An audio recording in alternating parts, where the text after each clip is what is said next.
In the cold silence between the stars, something moves, a faint shimmer cutting through the abyss, older than memory, slower than thought. Astronomers call it Three-Eye Atlas, the third interstellar visitor ever recorded, a traveler born of another sun. To the scientific mind, it is merely a rock, a body of dust and frozen vapor adrift through the void. Yet to the Hopi, the people of the mesas, this light is not coincidence. It is prophecy in motion, the return of the Blue Star Kachina, the celestial dancer whose arrival marks the turning of the world. The story begins not in a laboratory, but in the vast stillness of the desert. Under the blue vault of the Arizona sky, where wind hums against stone and silence feels alive, the Hopi have kept their watch for generations. They have no telescopes, no machines, only songs older than nations and stones etched with memory. Those songs speak of a time when the world forgets its balance, when rivers run dry, when men speak to the heavens yet fail to hear the earth beneath them. Then, they say, a blue light will cross the sky, heralding a great purification, not as a destroyer, but as a mirror. Science and prophecy now gaze upon the same object, yet from opposite ends of wonder. NASA describes its trajectory in precise numbers: velocity, magnitude, resonance. But numbers cannot measure awe. The Hopi call it Sakwasohu, the blue star messenger. Its purpose is not to explain, but to remind. It does not end the world. It reminds the world how to begin again. When the first telescopic images of Atlas appeared, its glow pulsed strangely, oscillating between blue and red, like a breath drawn in silence. To the scientists, this was a spectral variance, an artifact of light. To the Hopi, it was a sign that the messenger had begun her dance. In the rhythm of color, they saw reflection. In the pattern of movement, remembrance. The universe, they believe, does not speak in language. It speaks in resonance. Far from the cities, on high plateaus where earth meets sky, the Hopi elders have long whispered that every age begins with a visitor. They do not speak of aliens or ships of metal, but of awareness carried through light.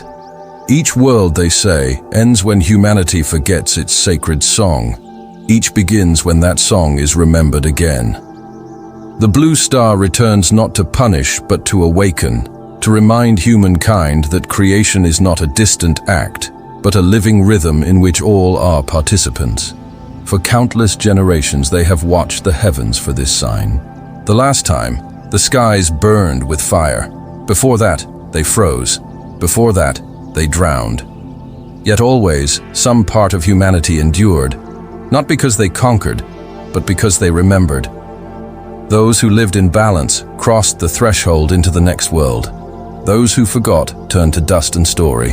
And now, as Three-Eye Atlas drifts closer, the same question that once shaped ages whispers again. Are we living in harmony or in noise? The Hopi say that every civilization builds its own mirror, and one day must face what it reflects. The blue star is that mirror. The light we see through telescopes is the same light that lives within us, the light of remembrance or the light of warning, depending on how we choose to see it. Look up at the night sky, where the stars seem eternal and unchanging, and imagine that somewhere among them an ancient memory stirs. A pulse of blue, faint but insistent. A traveler older than myth gliding toward us, not to destroy, but to realign. The astronomers track its coordinates, the Hopi track its meaning. And between those two ways of seeing lies the truth, that the cosmos is not a stranger, but a storyteller, and we, its listeners, have forgotten the language. The desert remembers, even when we forget. The stones of Oraibi and Shungopavi hold the songs of watchers long gone, carved into spirals that mimic the paths of stars. When the elders sing, they say the earth hums in answer. That hum, the Schumann resonance, science calls it, vibrates through the air at 783 Hertz, the invisible heartbeat of the planet. Perhaps that is why the Hopi smile when scientists speak of new frequencies from Atlas. To them, it is not anomaly, but alignment. The The sky is simply tuning itself to the earth once more. As Atlas glows brighter each night, its message grows clearer to those who still listen. We are not alone in time. The universe breathes with us and through us. What the scientists call data, the Hopi call destiny. But perhaps both are true. Perhaps prophecy and physics are merely two mirrors facing each other, reflecting the same eternal question: what happens when the heavens remember? The traveler moves on, unhurried, unbound, and beneath its passage on a small blue planet wrapped in its own forgetting, the old songs begin to stir again. Long before telescopes pierced the darkness, before men named the stars and claimed them, the Hopi had already charted the cosmos, through rhythm, through ritual, through remembrance. They speak of Tokpela, the first world, a time when all beings lived in harmony, guided by spirit rather than hunger. But harmony is fragile. When pride replaced reverence, the world burned. Fire rose from beneath the ground and from the sky, consuming even the mountains that once seemed eternal. Only a few were saved, those who listened to the whispers of Masauwu, guardian of the earth, and fled underground until the flames became memory. From that ash was born Tokpa, the second world, where life learned to endure the cold. Ice blanketed the lands, oceans turned silent beneath a frozen skin. Again, humanity forgot gratitude. They built with stone, but not with spirit. And so the world froze, not by punishment, but reflection. When the breath of the world turned still, those who remembered the sacred fires within their hearts were guided onward to a new beginning. The third world, Kuskurza, was one of water. Civilization thrived, vast and radiant, until greed overtook wonder. They say the sky fell, the seas rose, and the earth was swallowed.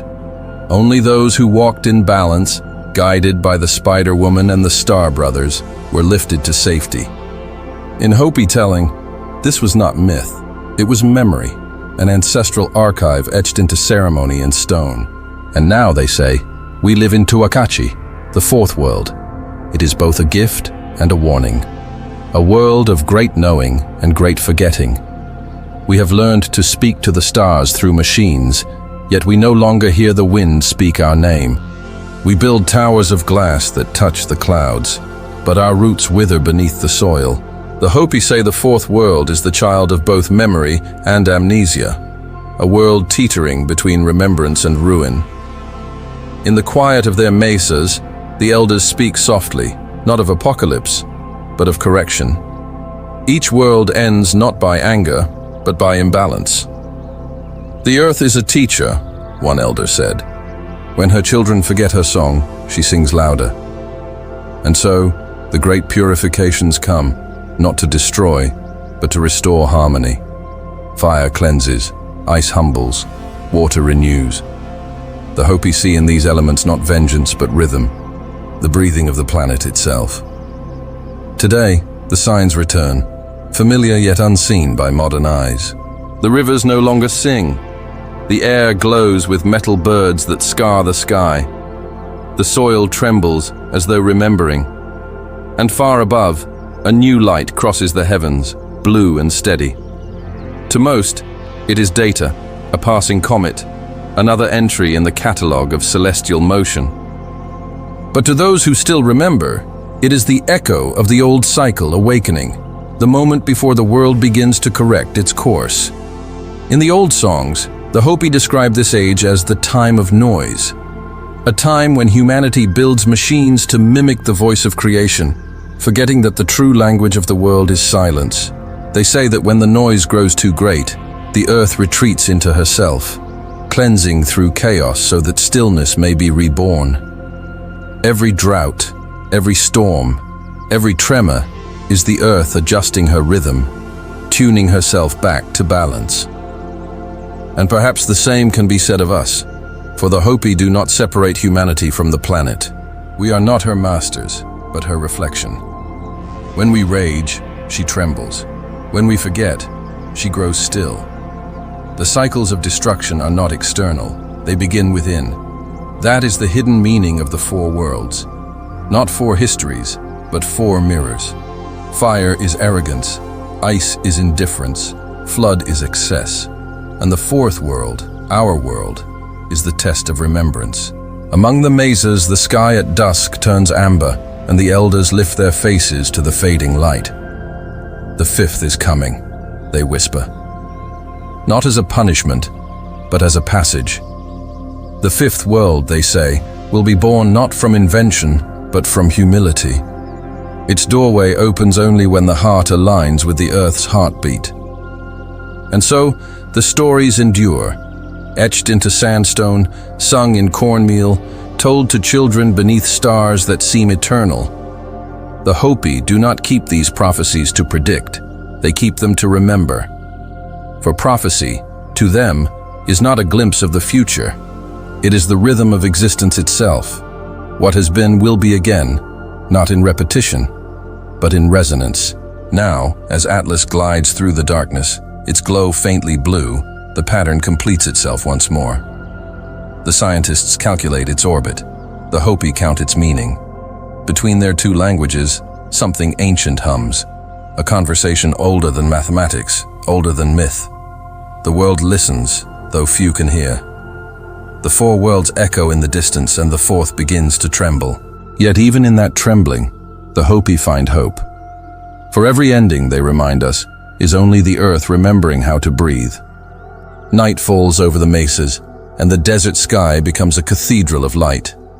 Stars hang motionless, ancient witnesses to every rise and fall of humankind.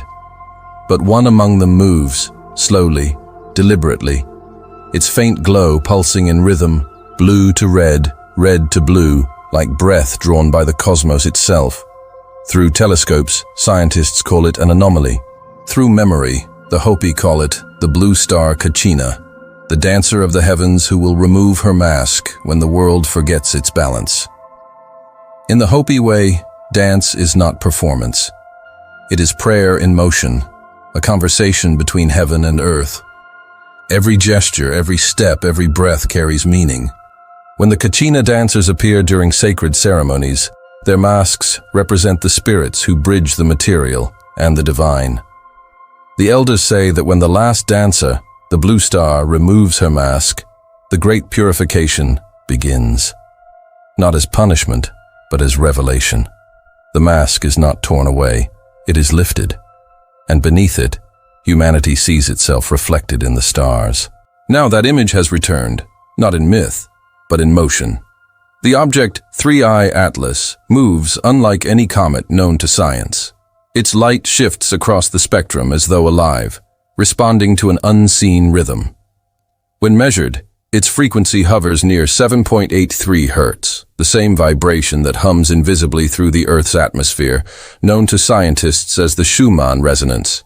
To physicists, this is coincidence, a natural overlap between two systems. To the Hopi, it is proof that the sky is remembering the earth. The dancer has begun her song. The universe, they say, speaks in resonance, not in words. The shifting colors of Atlas mirror the shifting consciousness of humankind. Blue, the color of awakening, of spirit remembered. Red, the color of revelation, of truth unveiled. The Hopi call them the twin messengers, the blue Kachina who awakens, the red Kachina who reveals. Together, they mark the moment when the world stands between forgetting and remembrance. It is no wonder, then, that ancient stories across the globe echo this same rhythm. The Egyptians spoke of the opening of the sky, when a blue light would descend, and humanity would be weighed not by deeds, but by vibration. The Maya foretold the return of the gods, a cycle when the heavens would realign, and light from another sun would stir the sleeping heart of the earth. The Sumerians carved tales of the day of awakening, when a star beyond the known world would appear to call creation back to balance. And now, as Atlas glows across our telescopes, the line between mythology and measurement begins to blur. Science observes, prophecy remembers, yet both point to the same truth, that we are participants in a dialogue far older than our civilizations. Every pulse of light from Atlas mirrors the pulse of our own planet, as if the cosmos itself were reminding us, you are not a part, you are a reflection. The blue star is not something that approaches from afar. It is something awakening within. When the elders describe her unveiling, their words shimmer with poetry. They say she dances between worlds, her colors shifting like thought. When she removes her mask, the illusion of separation will fall away. Humanity will see that what it calls the universe is not outside, but within. The stars are our relatives, one elder said, not distant fires, but memories. And perhaps that is the true meaning of this prophecy. The Hopi do not wait for a savior. They listen for a frequency.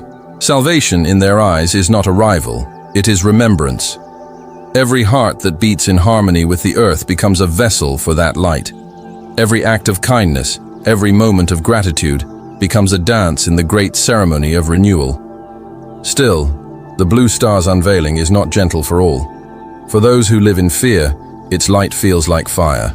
For those who live in balance, it feels like dawn. That is the nature of revelation. It does not choose sides.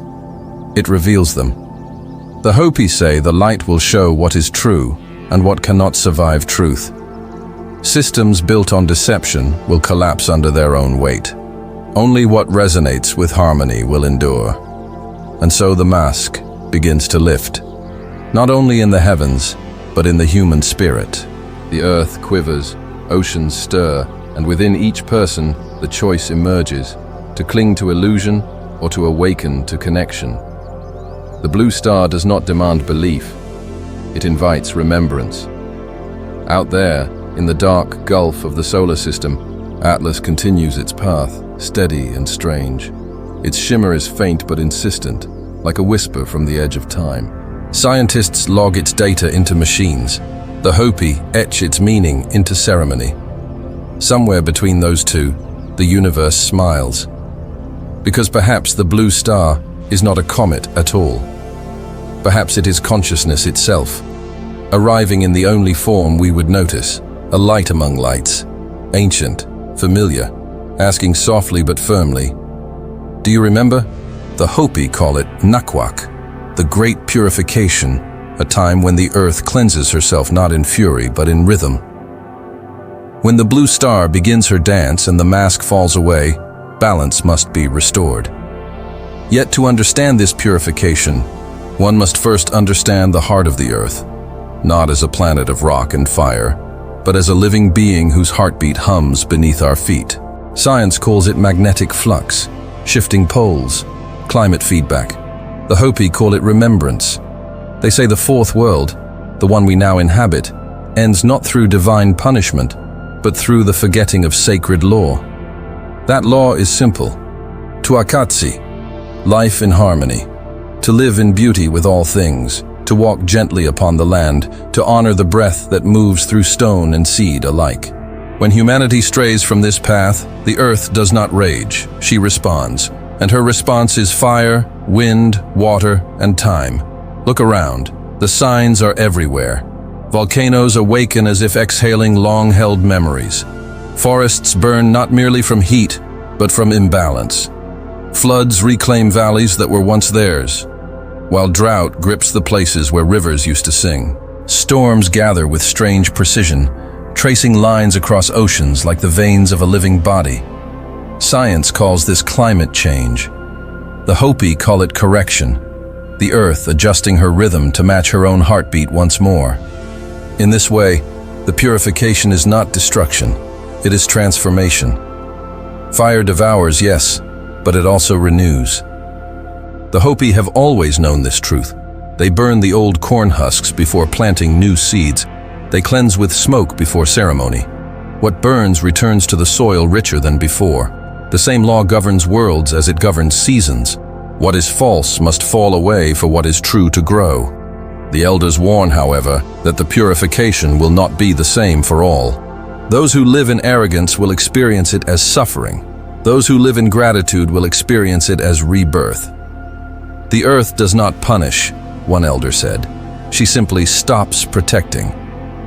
In that quiet withdrawal, humanity meets its reflection. Our greed becomes famine, our noise becomes storm, our division becomes trembling ground. The planet mirrors us until we remember her song. And yet, this is not despair. The Hopi teach that each tremor, each blaze, each wave is an act of mercy. The earth is not dying, she is cleansing. When the ground shakes, she is reminding her children that she is alive. When the sky flashes, she is breathing light back into the cycle. The great purification is not the end of creation. It is creation remembering itself.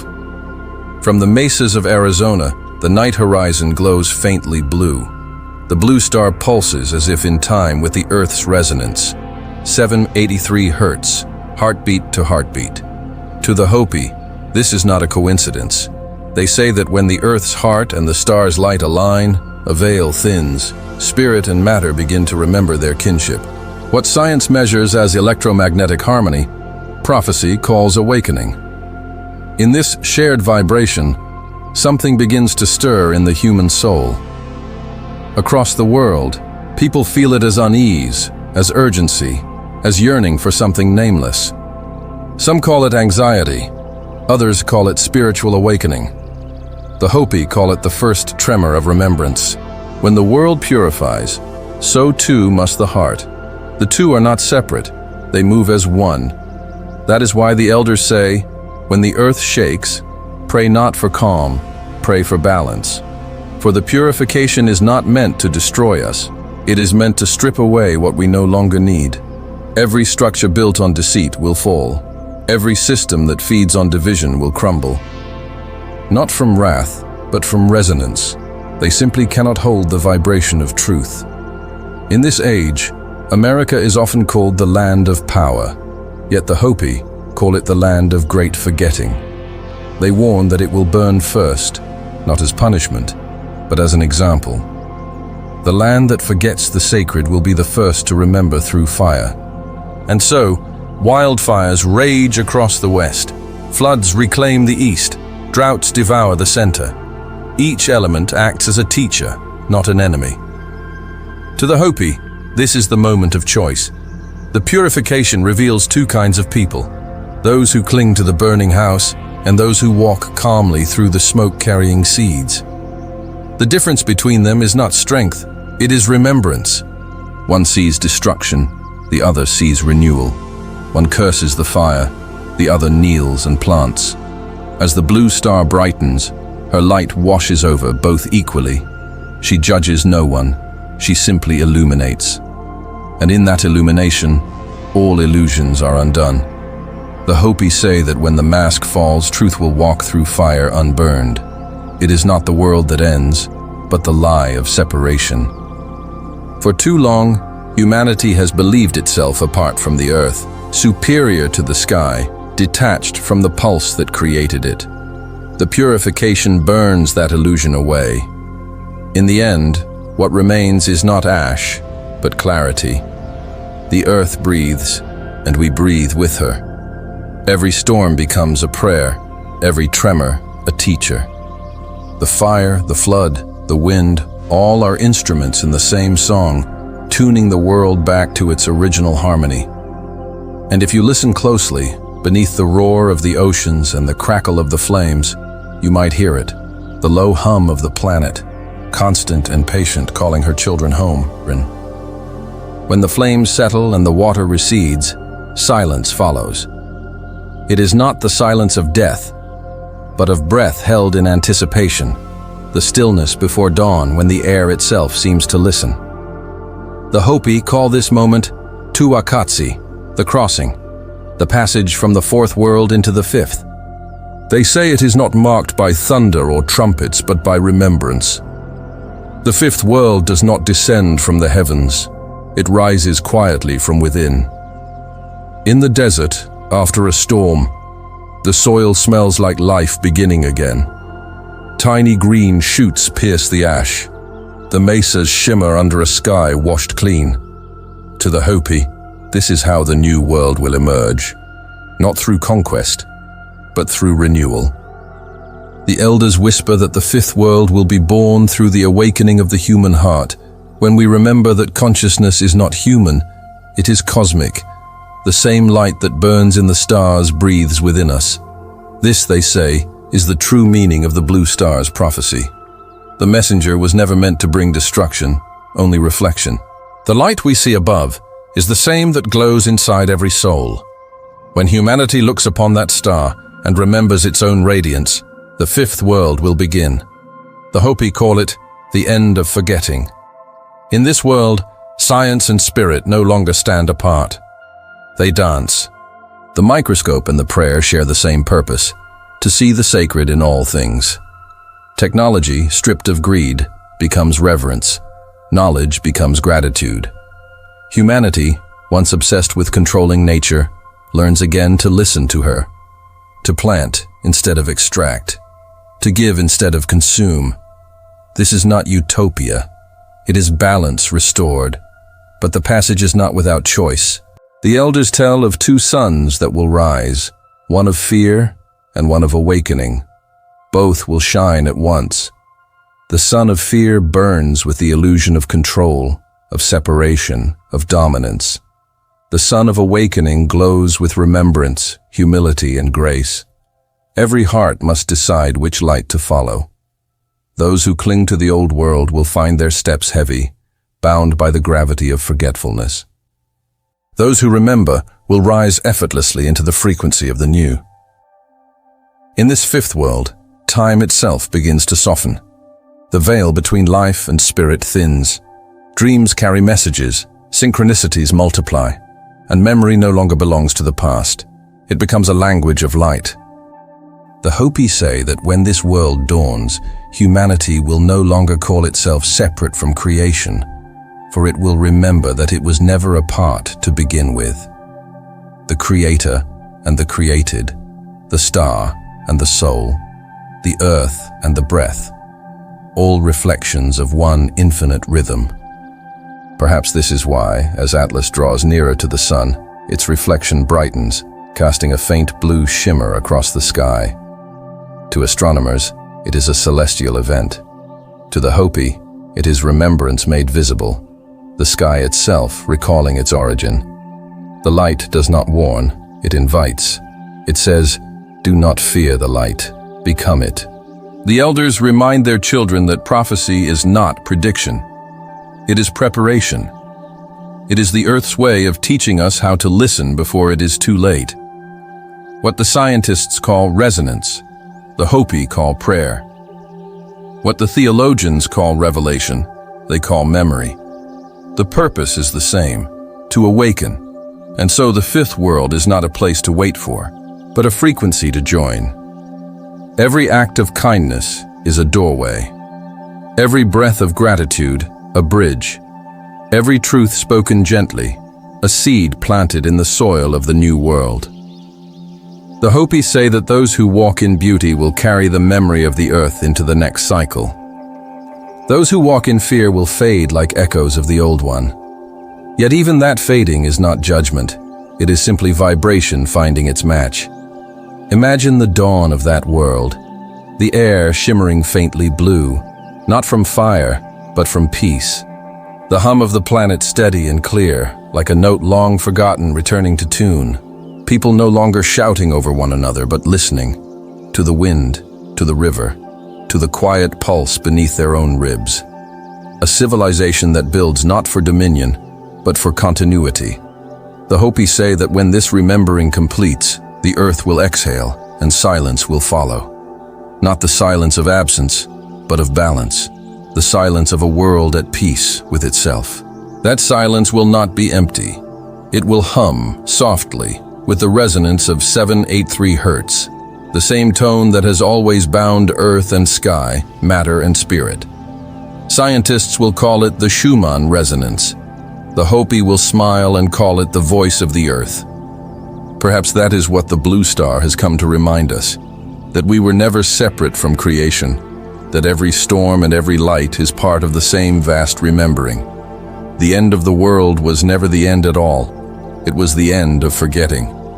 And so, When you look up into the night sky and see that faint blue shimmer crossing the dark, do not think of endings.